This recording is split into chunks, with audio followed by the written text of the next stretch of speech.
Okay,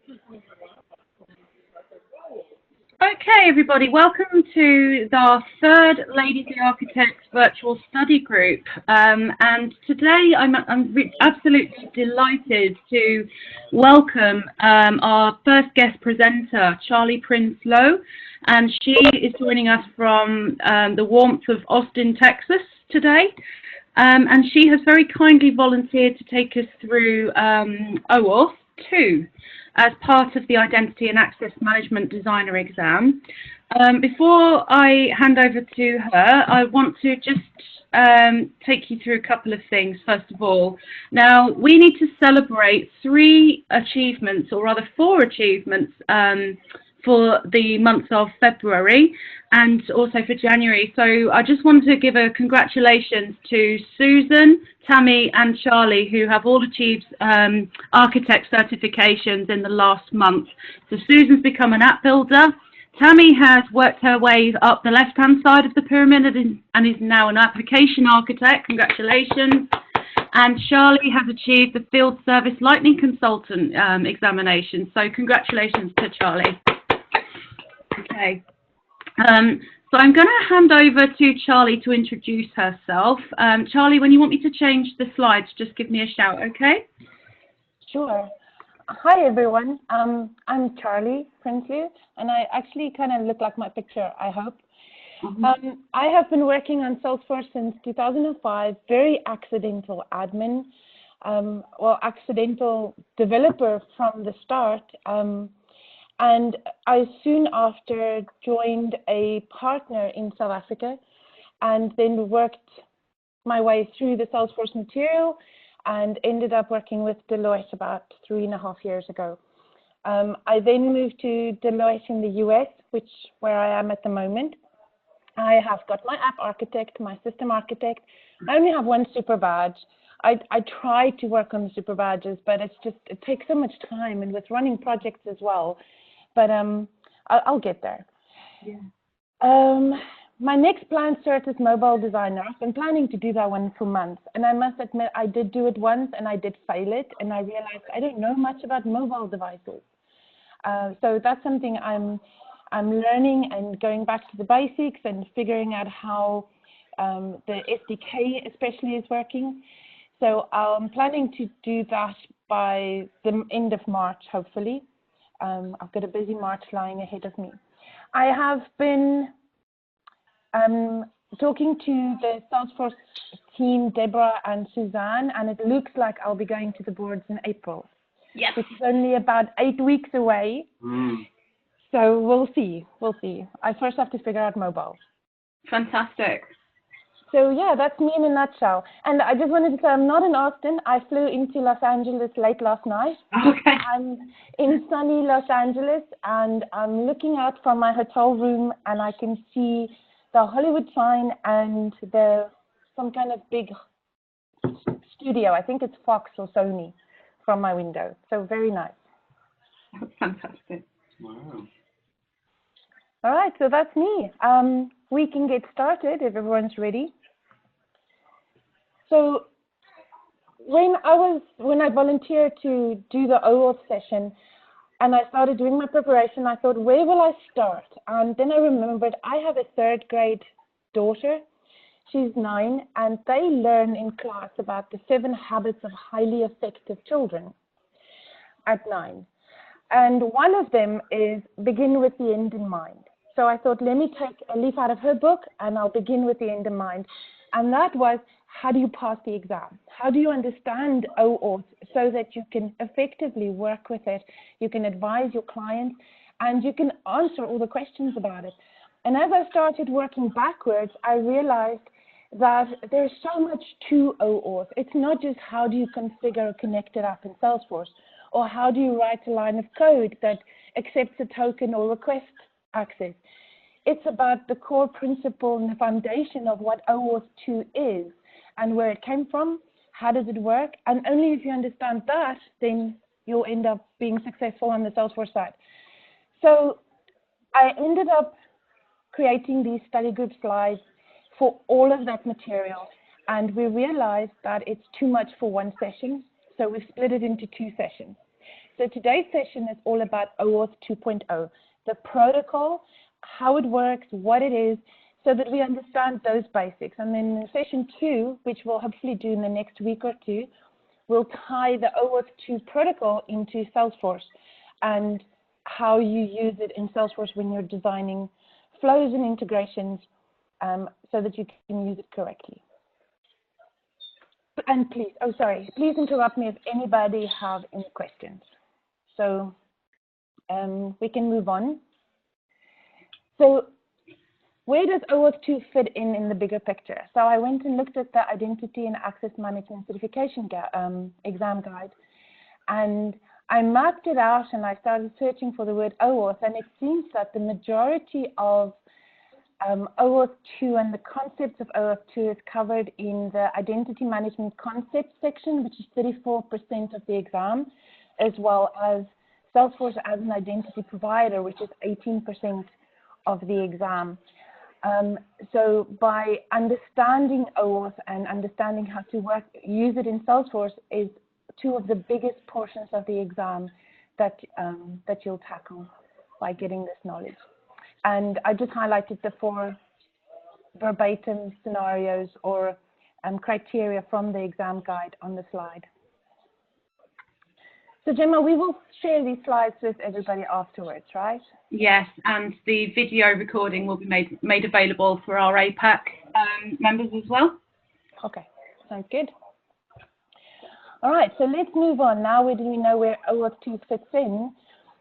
I went and had a look at what Trailhead said about OAuth 2. Now, surprisingly, there's not a lot in Trailhead. There's no OAuth badge. There's only bits and pieces of information in the mobile badges and some in the identity badges. But basically, Salesforce says that there are 3 protocols that Salesforce use when it comes to identity. The one is SAML, the other one is OAuth 2.0, and the third one is OpenID Connect. Now, in theory, OpenID Connect is a type of OAuth protocol, but that's just being pedantic and technical. So and that's why we're looking at OAuth 2.0, because it's one of the identity protocols that Salesforce uses. All right, so let's see, what is OAuth 2.0? It is not, it is not an API, and it's not a service. It's also not an authentication protocol. I ended up looking at that sentence for a little while because I thought, if it's not authentication, then what is it? It is, and you can click, Gemma, it is authorization. So first of all, we need to understand what is the difference between authentication and authorization. Authentication, okay, well, let's look at the words. I'll follow Gemma's lead. So as she clicks, we'll talk. So sorry to interrupt. Could I ask everybody to go on mute, please? Thank you. So the word OAuth just stands for Open Authentication, and 2.0 is a rewrite of the OAuth 1.0 protocol. They are not backward compatible, and they're completely different, which was very interesting to learn. Was that a question?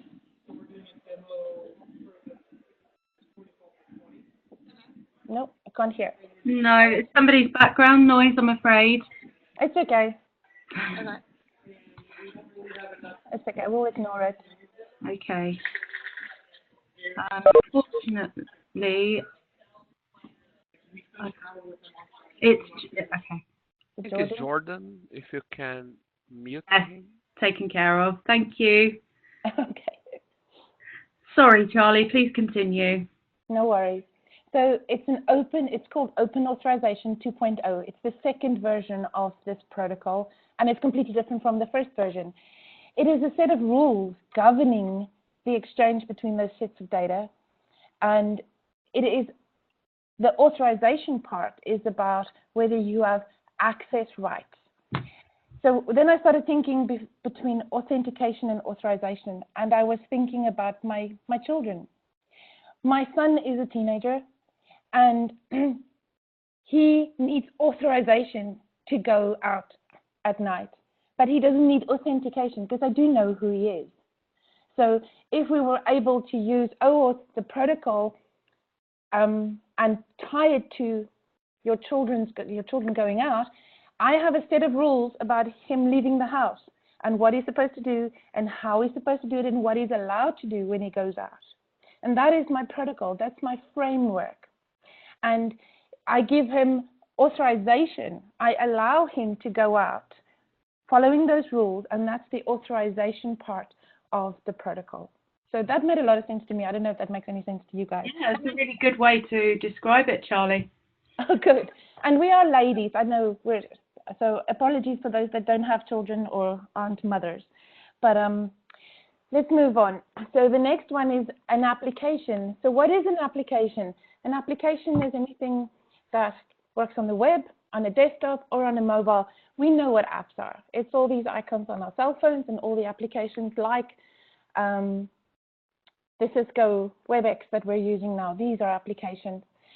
And what is these applications are asking for authorization to access information, but not all of the information, limited information, only information that the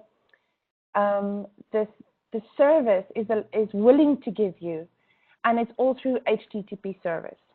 So after I analyzed it, it made a lot more sense to me just what is OAuth.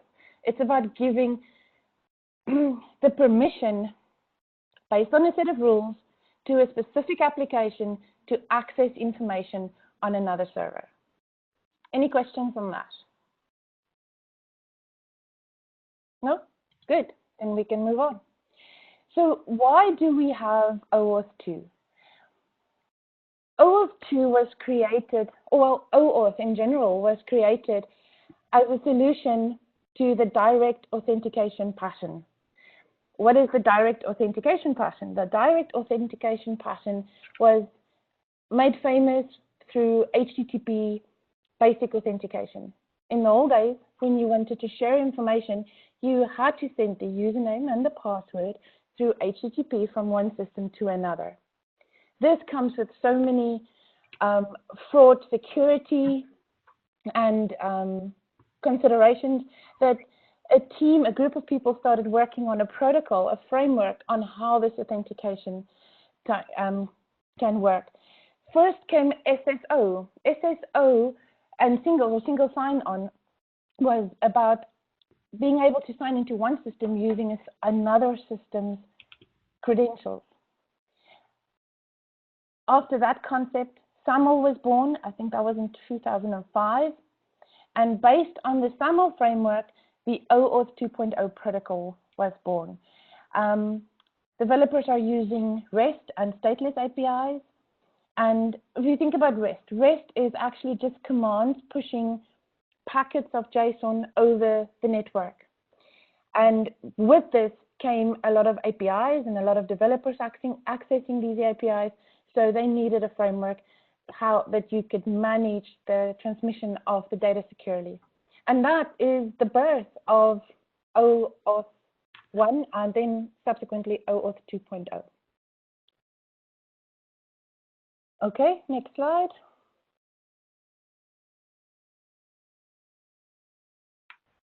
There you go. Sorry, I had a bit of a lag there. So now that we know why we have OAuth 2 and what it is supposed to do, let's look at what it consists of. It has 4 main components. The first one is the roles or the actors. You have the tokens, you have the scopes and the consents, and then the grants. There's a lot of terminology that flies around when you start working with OAuth. Lots of service providers call it differently. So I kept on going back to the official OAuth 2.0 spec to make sure that we have the right terminology, because I found it very confusing to understand what is the difference between a grant and a flow, what is the difference between the roles and the actors, and scopes and consents. So we'll go through that in the next subsequent slides. All right, let's look at the roles. Now, I don't know if there are any Game of Thrones fans on this call? Yes. Yay.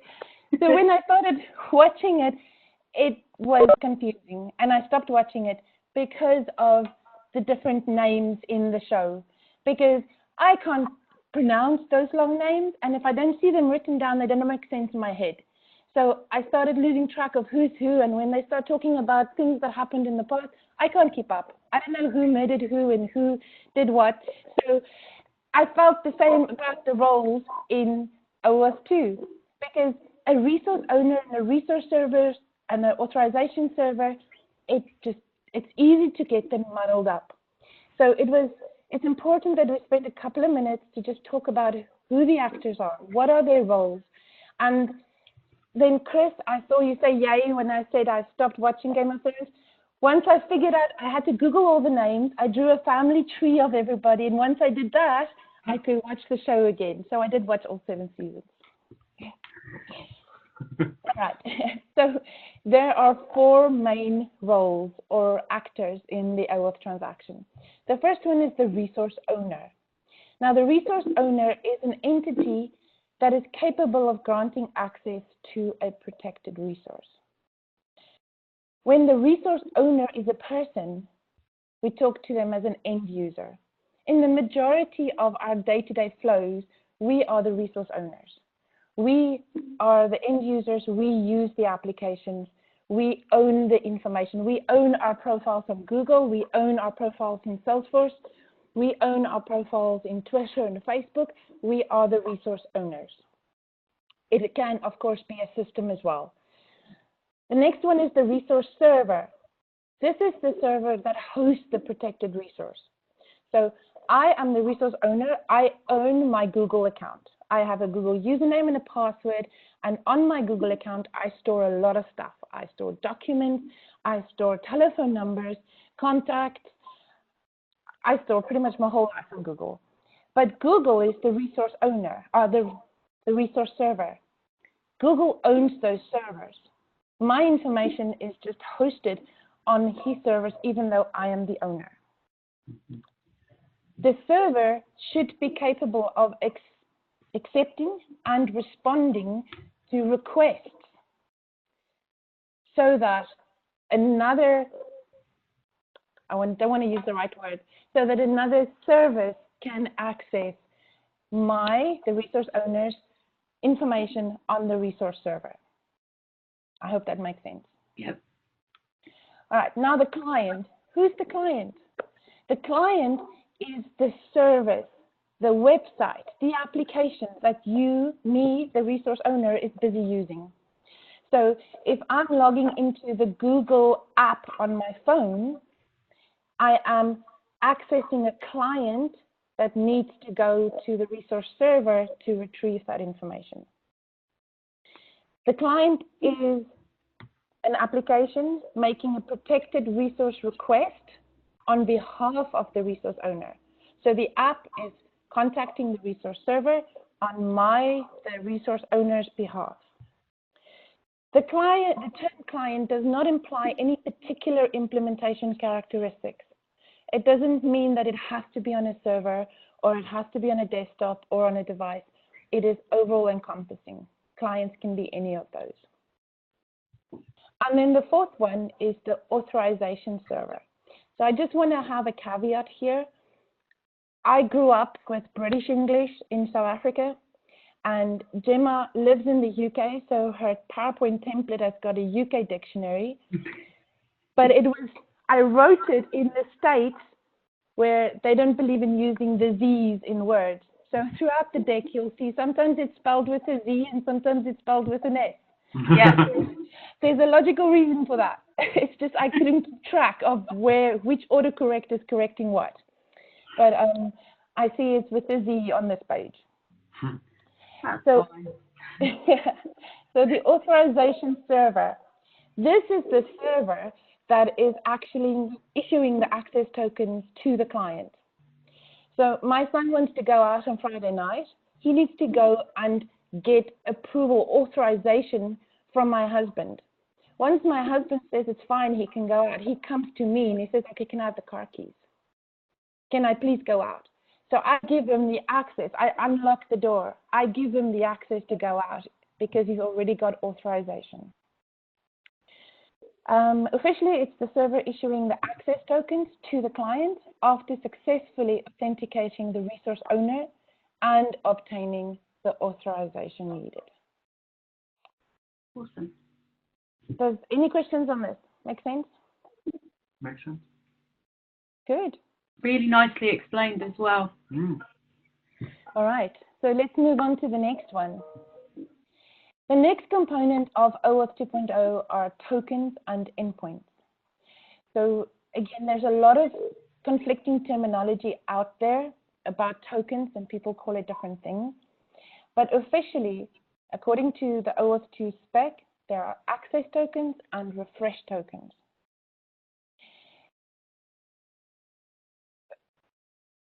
Yeah, that's right. I'm just double checking myself here. So tokens, what are they? They're not those little tokens you get to play in the arcade machines, because that's what I keep on thinking every time I do this. But they are random strings generated by the authorization server. And they are only issued when somebody requests them. So there's the access token and there's the refresh token. Let's talk about the access token. This is the most important because it allows the user data from being accessed by a client or a third-party application. This token, the access token, is sent by the client as a parameter or as a header, depending on how you formulate your request. It has a very limited lifetime. Think of them in hours and minutes, definitely not days and months. And that lifetime is defined by the authorization server. The access token must be kept confidential as soon as possible. But you'll see throughout the flows that's not always possible, especially when the client is a web browser and the token is appended at the end of a URL, which is in JavaScript being sent from browser to server. All right.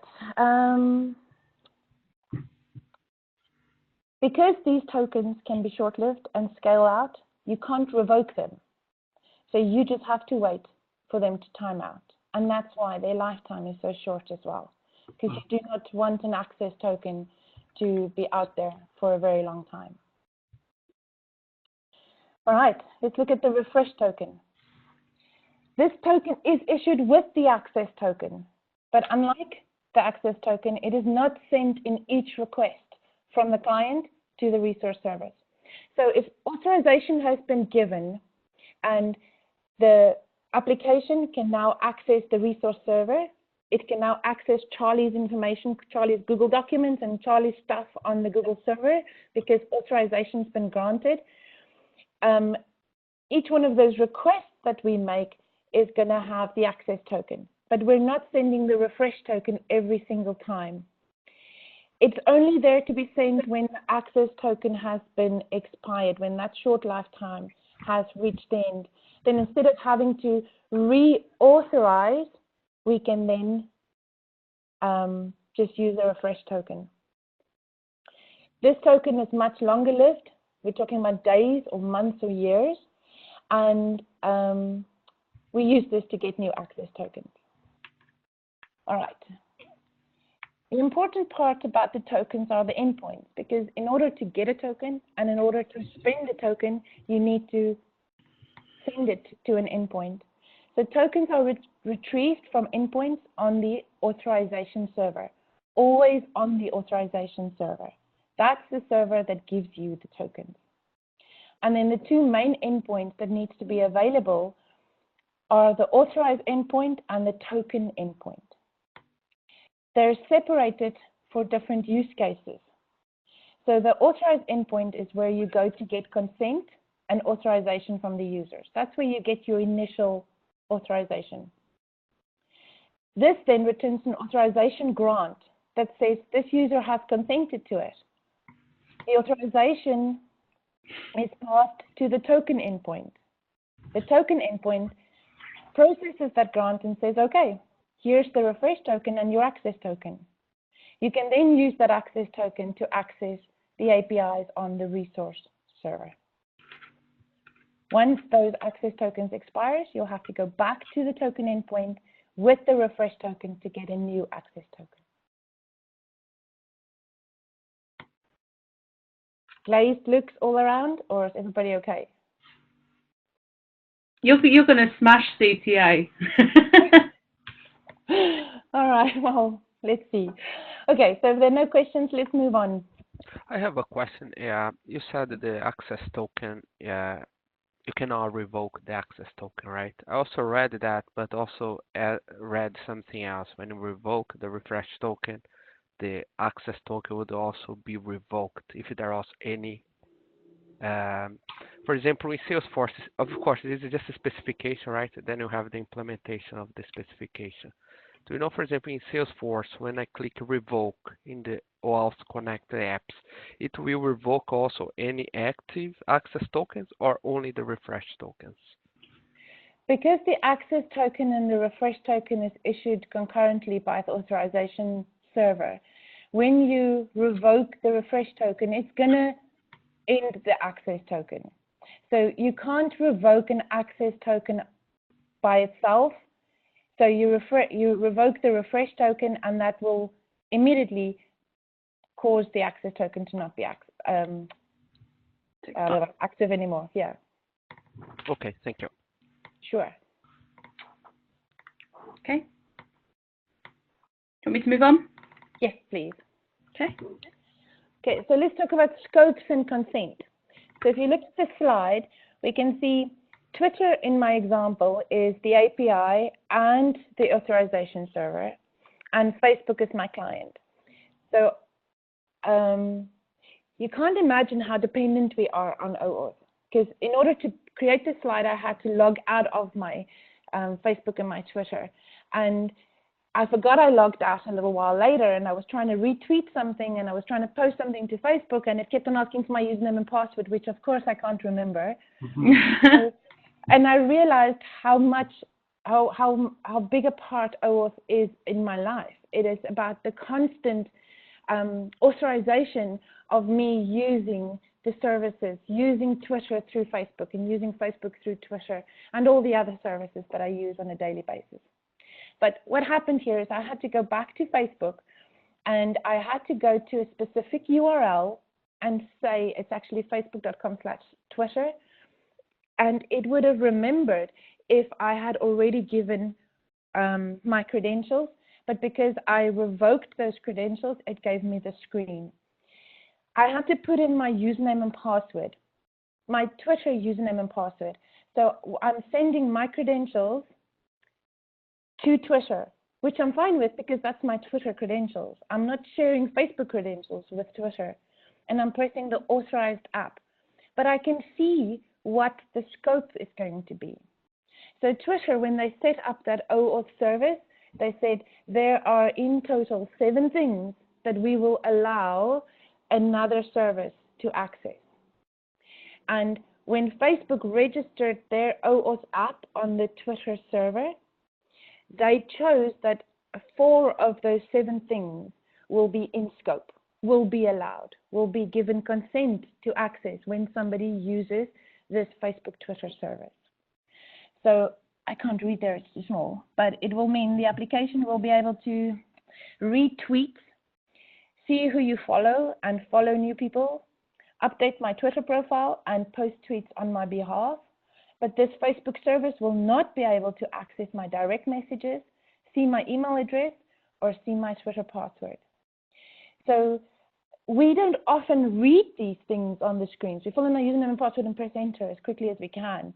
And we don't realize that they publish these scopes up front, which is very different from OAuth 1.0 or even the HTTP direct authentication, which was in the old days, because you never knew what those authorization scopes were. They weren't published. So this is important too. So next time you want to log into something, see if you can understand the scopes for that specific service. So the scope is a parameter used to limit the rights of the access token. In this scenario, Twitter has a lot of functionality. There are 7 in total for this scenario, but the scope of this OAuth connection allows only 4 of those functionalities. Mm-hmm. It's the authorization server that defines the list of the available scopes. The client, which was Facebook, had to send the scopes he wanted to use for his application during the request to the authorization server. So one of the lines or the parameters in my request was scopes equal and then what scope I wanted for this specific connection. Yeah. The more the scope is reduced, the greater the chance the resource owner authorizes that access. Just think about that for a second. If I build an application and I want to go and access Twitter resources, if I'm asking for 14 services, Twitter is most probably going to deny that because they only allow 7. Mm-hmm. I have requested access to functionality that is not part of their OAuth authorization server. Mm-hmm. So they will then deny that request. Okay. The authorization server, in this case Twitter, may fully or partially ignore the scope requested by the client. So if I request something that's completely irrelevant or half of it is irrelevant, the authorization server can ignore it. And that is based on the policy of the authorization server. So the authorization server has a policy set up saying on this OAuth server we allow 7. So if I'm asking for 8, the authorization server can deny the whole request or allow 7 and deny the 8th scope. You have to include the scope response parameter. Oh no, hang on. So when I ask, let me just get this right. So when I request access and I specify I want access to these 4 things, when Twitter sends back the authorization, they have to send a scope parameter back again. And that was actually a question in the exam, which I got wrong, by the way, because I couldn't logically think, why would they send the scope back? But they have to. They have to say, you asked for these 4 things in the scope, but we're only giving you access to these 3. So they are confirming the scope confirmed for this authorization. All right. It finally makes sense. Yeah, it's a very intensive subject matter. Yes, and the next session becomes really interesting when we tie this to Salesforce and the actual absolute values of scope that we need to learn and need to put into our requests. Mm-hmm. So this is why it's important to understand this concept of scopes. Do you still have a question? So yeah, very brief question. In terms of this scope, Facebook are outlining what they are not able to do with this connection. Are they listing those because Twitter, under certain circumstances, would allow those to be within scope? So, for example, would the Twitter API allow transfer of the password? And because of that, they're saying that that's not in scope. If Twitter enabled that as part of that authorization server scope, it would have been available for Facebook to access. Right. I was curious as to why Facebook feel the need to mention that if it's never a possibility. Do you think it's because it's actually part of Facebook's request and Twitter's saying, well, you've asked for this, but you can't have it because it's not exposed as part of our service on our authorization server? I'm not sure, to be actually, and that's a very interesting question. I do feel that there's and this is something I'll put in the parking lot and I'll get back to you guys about, but it's also about user experience, right? Everybody is so paranoid. Yeah.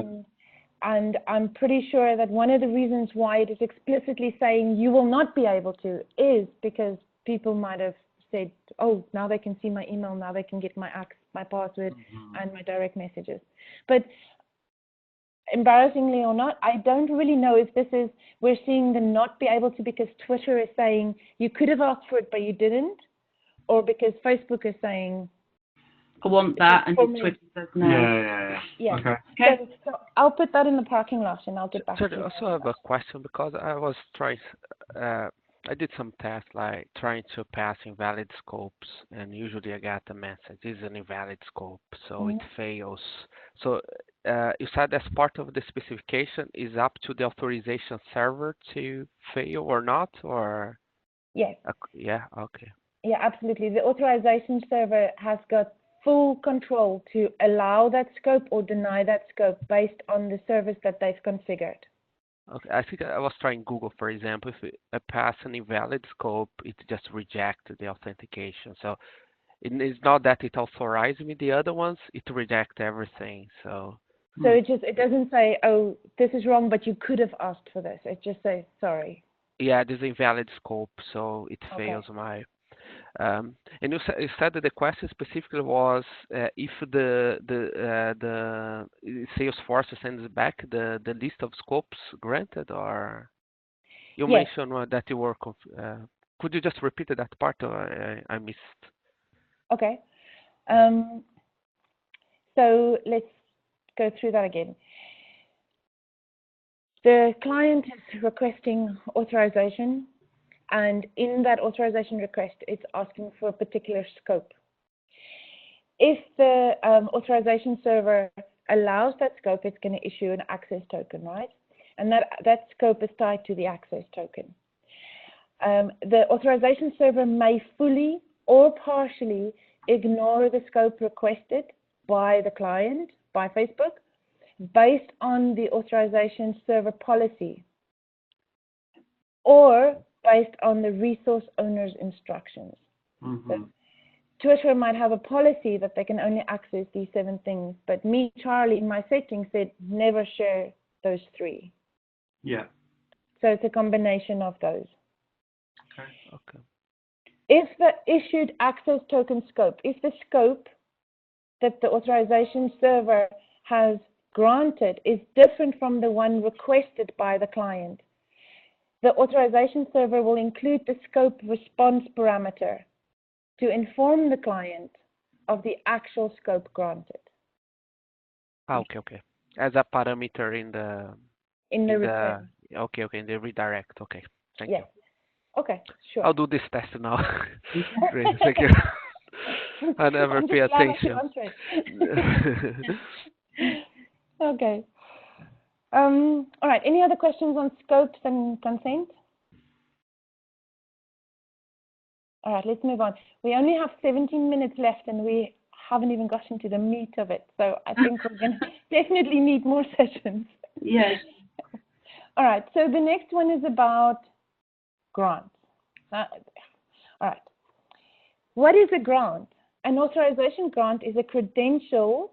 It's a credential representing the resource owner, me, my authorization used by the client to obtain an access token. The OAuth 2 spec says there are only 4 grant types. And this is where my cart left the road, because Salesforce has 8 authorization flows, OAuth flows. Yeah. And I couldn't understand for the life of me, but how's there 4 and how does Salesforce have 8 and why is it so confusing? But anyway, I figured it out so I can share it with you. So the OAuth specification defines 4 grant types depending on the location and the nature of the client. So is the client on a mobile phone? Is the client on a desktop? Is the client on a web server? And based on the nature of the client and its location, a different grant can be used. So let's look at the first one, which is it's the authorization code grant, the implicit grant, the resource owner password credential grant, and the client credentials grant. So let's look at the first one, which is the next slide, is the authorization code grant. Now, the authorization code grant is the gold standard. It's the one that everybody talks about when they talk about OAuth 2.0. It's the one that makes the most sense. It should be used when the client is a web server. And most of the services we access are web servers. It allows us to obtain a long-lived access token since it can be renewed with a refresh token. And that, of course, depends on the resource, on the authorization server, but most of them do. So let me explain this to you. At the bottom, we have our 4 actors.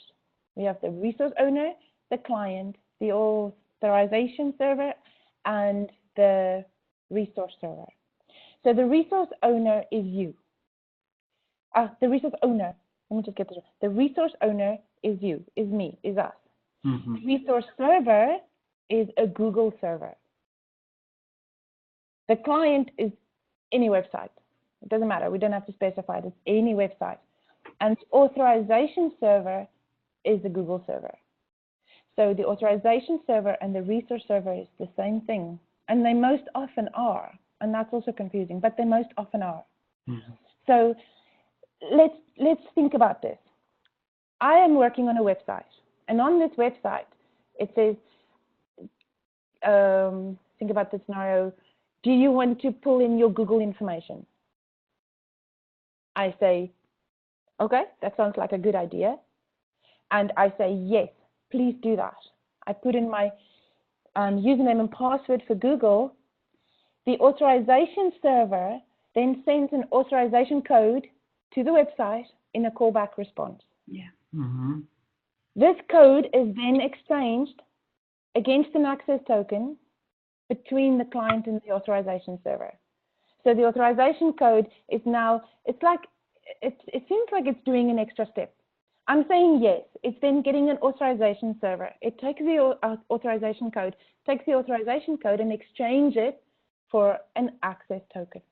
And when I get the access token, I also get a refresh token, which means that I don't have to do this whole process again. And that's because you've asked for it, isn't it, in your request?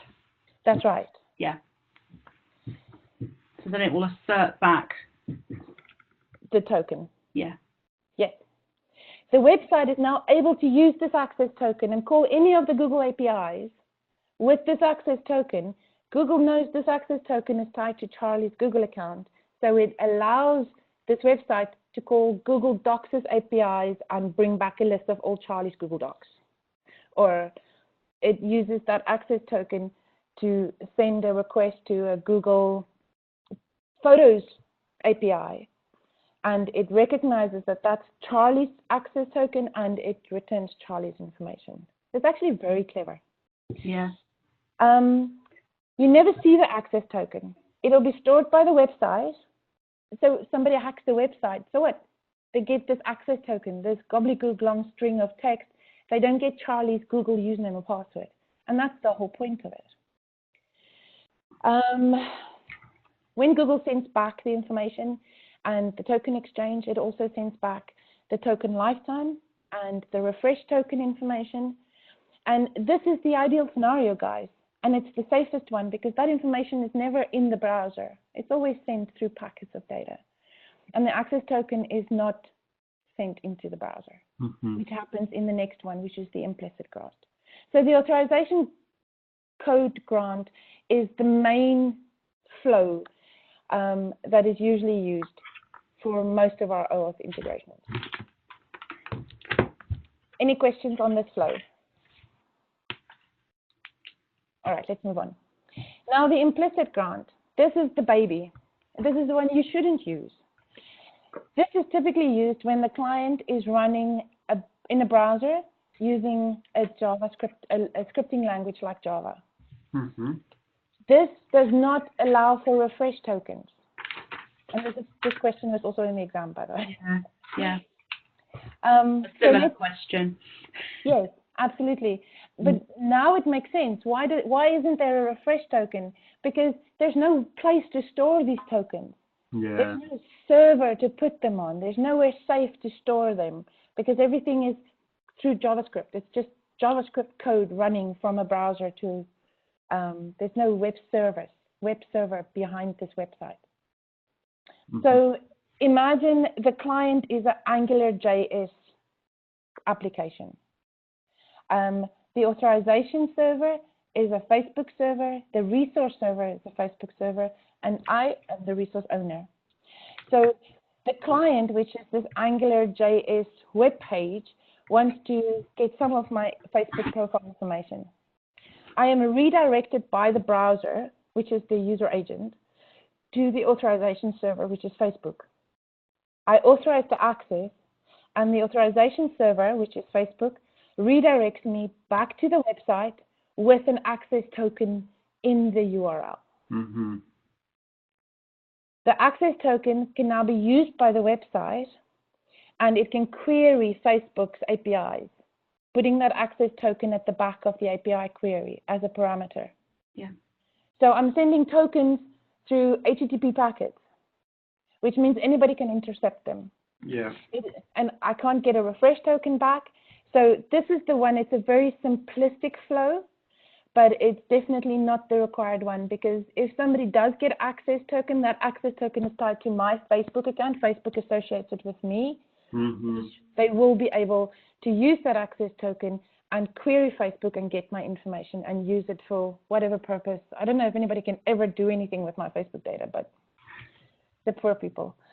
But that's why we wouldn't want to use this one. Make sense? Yeah. Mm. Okay. So is this a user agent flowing in Salesforce now? This is I'm not going to answer that. okay. Because in this case you need to give you the consent all the time, right?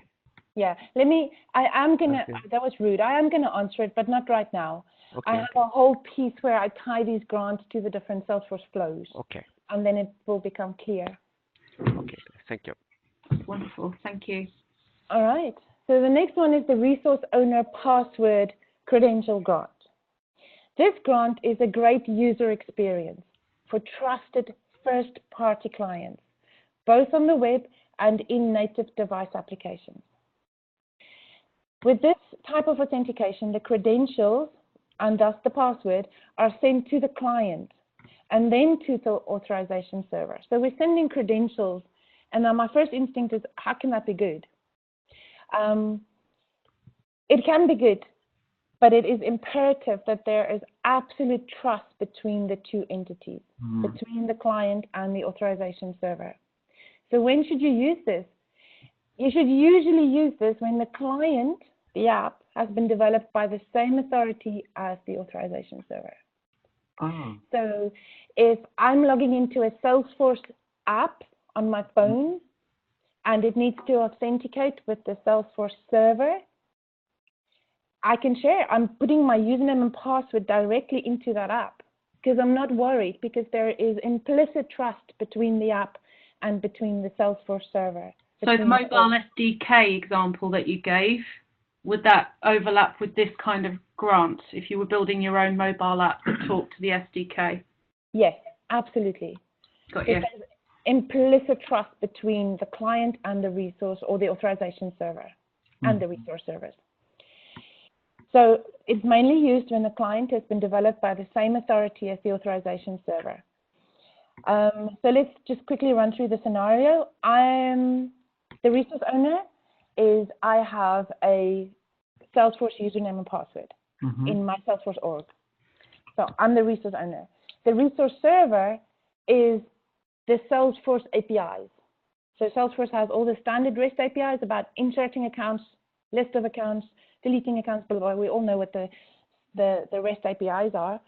The client is the Salesforce app. And the authorization server is the Salesforce server. So Salesforce thought to make available, well, they had to make available the RESTful APIs to their Salesforce mobile app. How else were we going to retrieve that data into the app? So Salesforce thinks it would be convenient to use its own API to avoid reinventing the wheel, of course. So the Salesforce needs an access token to call the methods of its own API from the application. So that's why I can put in my login credentials via a standard HTML form or a native login form, as I normally would.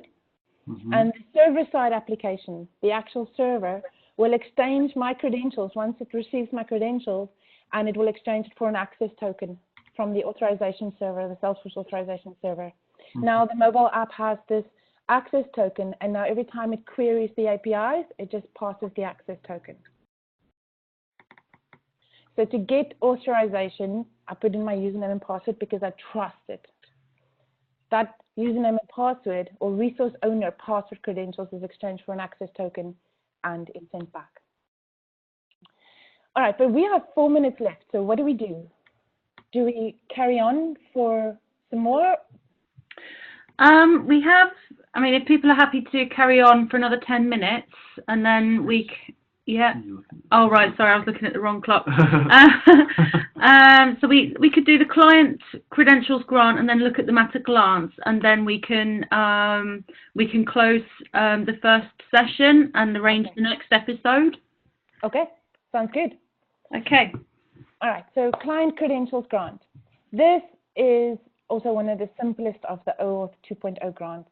This is suitable only for machine-to-machine authentication, where a specific user's permissions to access data is not required.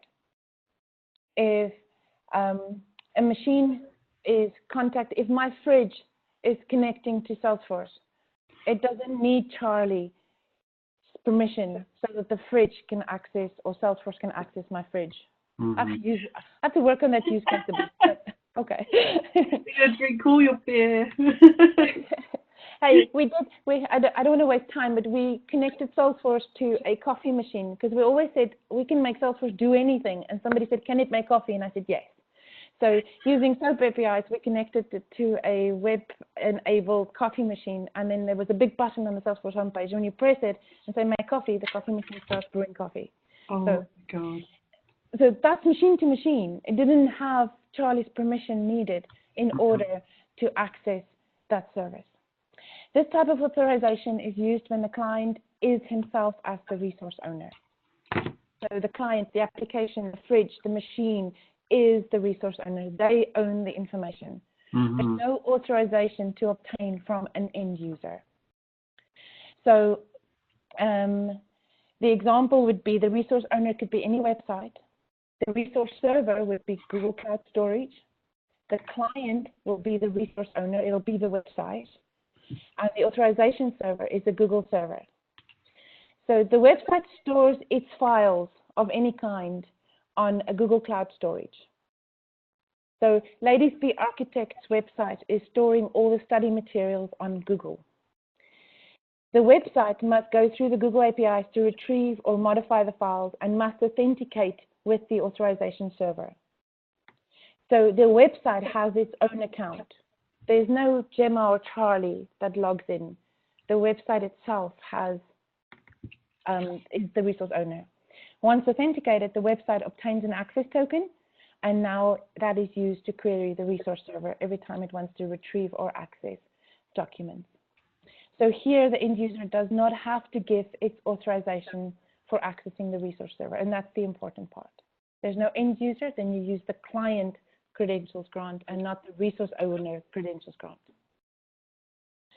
Okay. We were just looking at our Amazon Dash button and thinking about that. Yes. We have one that orders cat litter. Oh my soul. Okay. Those things are dangerous. I think especially if you have kids in the house, because they'll just press it. And they're very high off the ground. They're 6 foot off the ground. Good. All right, so let's just look at grants. We just went through them really quickly. I think we need more time to, but I think we did it. We all have an idea. So OAuth defines 4 grant types. Remember, it's the authorization code, the implicit, the resource owner password, and the client credentials. Salesforce has 7, 8. I saw a new one the other day in the documentation. So I don't know how many flows Salesforce has now, but I think it's about 7 or 8. And I started mapping them, and they don't map. There's not a one-to-one mapping between the grants and the flows. And the interesting thing is, the OAuth 2, the guys that come up with OAuth 2, they have a couple of exceptions just to make our life difficult. The assertion framework for the OAuth 2 client authentication and authorization grants has an extension that provides a general framework for the use of assertions as client credentials.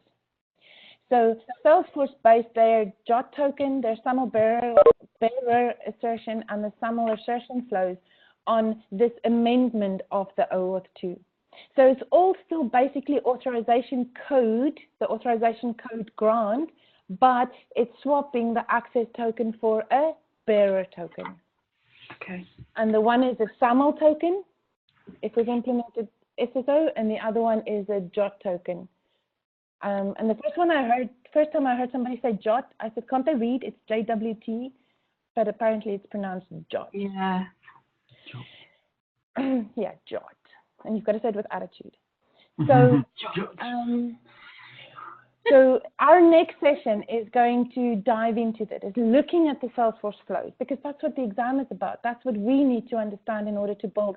And looking at those flows and understanding which grants are they using. Because if we, now that we understand the grants, if we could map those flows to our grants, we'd understand it. We'll know what's going on there. And so we'll need to dive into that, and that's going to probably take another session or two. Okay. On slide 19, just quickly, Yep. is a how do I choose the right grant? So it's really quite, it's everything we talked about. Is the client the resource owner? In other words, is my Amazon Dash button is my client the resource owner, or is the end user? If the client is the resource owner, yes, you use the username and password flow, the client credentials. Remember the last one we did? If it's not, then is it a web app with the server? Yes. Okay, then it's the authorization code. That's the normal one. If it's not a web app, if it's just, do you absolutely implicitly trust them with the user credentials, like Salesforce to Salesforce? Yes, then it's the resource owner password credential grant. If the client is a native app, iOS or Android app, or a single page application is implicit because it can't store tokens and it's just sending them as parameters in the URLs. And if it's a native app, then you can use the authorization code grant. Okay. Charlie, thank you so much for giving up some of your time today to take us through that. I think we'll all agree it was really, really well explained, and the work that you've put into these slides is going to help a lot of us with our studies. So I can't thank you enough for doing that. I'll close the call for now and thank everybody for attending. And I'll talk to Charlie about arranging the next session for the next couple of weeks. It looks like we'll be doing this one for a while, which is great, but it's also one of the most confusing areas of the curriculum, and I think that it's something that people need to raise confidence in. So I'm just going to keep going, get Charlie to keep going on this. So thank you very much, everybody, and thank you to Charlie. No worries. Thank you so much for listening and not asking difficult questions. Thank you, everyone. Anytime. Thank you. Okay, bye. See you. Bye. Bye.